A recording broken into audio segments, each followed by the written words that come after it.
And right now on this week's edition of the Steele Report, my two guests are here to talk about a rather confusing piece of legislation that the Iowa legislative session passed a year ago that you believe is having unintended consequences in a very negative way. So we'll meet our guests right now. Please welcome to the program, this is Billy Bailey. She is the longtime executive director, now retired executive director of the Grout Museum District in downtown Waterloo. And also please welcome Cindy Wells, who is the president of the Waterloo Public Library Board of Trustees. So I welcome both of you to the program. And the piece of legislation that we're talking about that the governor signed in April or May of last year is called House File 718. Billy, you want to take this right away? What is that file and how has it impacted, for example, the love of your life, the Grout Museum District? Well, thanks, Ron. Thanks for having us here. House File 718 is the intention of it was to reduce taxes, which of course we all would like lower taxes. The segment Division 2, which is where the problems are for institutions that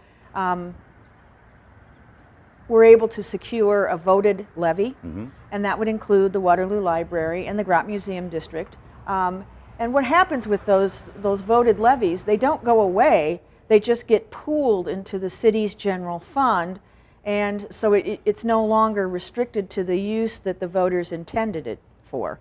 So that's where we see the issue. Cindy, are you already seeing a result of that? Or? Not quite yet, but we'll know more after the budget session is over with the city of Waterloo, because what has happened with that money that the voters voted on is now going into the general fund, and before it was basically sent to the city, and then they say this goes to the library, this goes to the Grout, so it would go to us without any discussion, any comments, any begging. You know how it is with budgets, you're all trying to get your budget set and you don't want any reductions. So now we have to be in the general fund and we have to compete with public safety, which is a very big part of the budget. So now we've got to basically, quote unquote, fight for our money if it doesn't get settled in the state.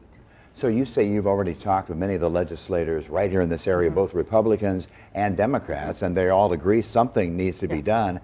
Is that going to happen? What would you like to see done with this piece of legislation, Billy? Well, what we originally asked for, and I think we would still like to see happen, is to have Division 2 rescinded or repealed and make it retroactive to when July 1 of this past year.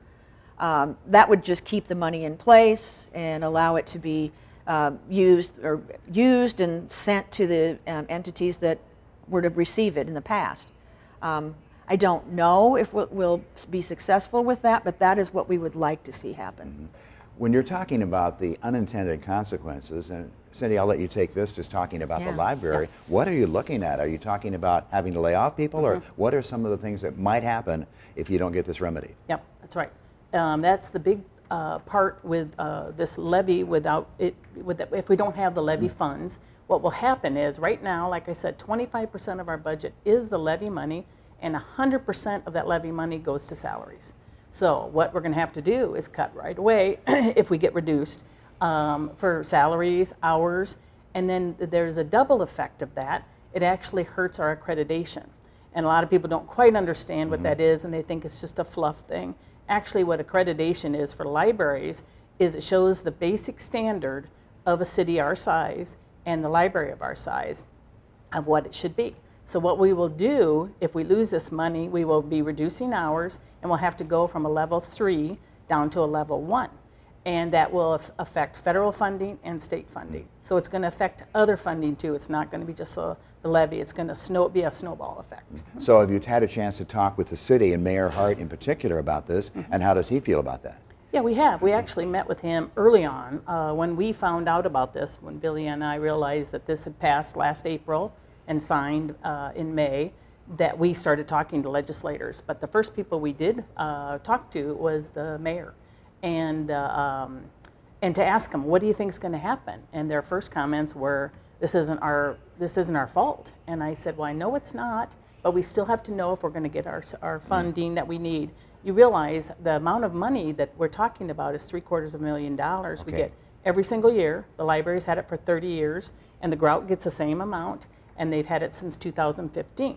So that's going to hurt. It's 25% of our budget, the library, and it's 40% for Billy. So that's a lot of money. And these are two entities that are really staples of our community. Of course, Hudson has a library where I live, and it's really a gathering place, just like what you have with the Grout and all the things, Billy, that you've accomplished over the last several years. Just a magnificent facility down there. What would you like voters to do about this? How can they help, for example?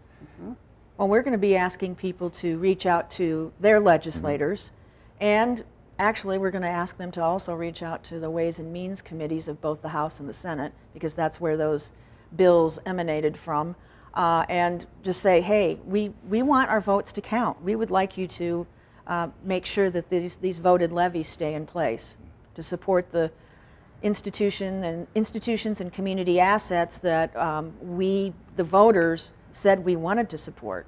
When you talk about a small levy of only a few cents, you're trying to better our community.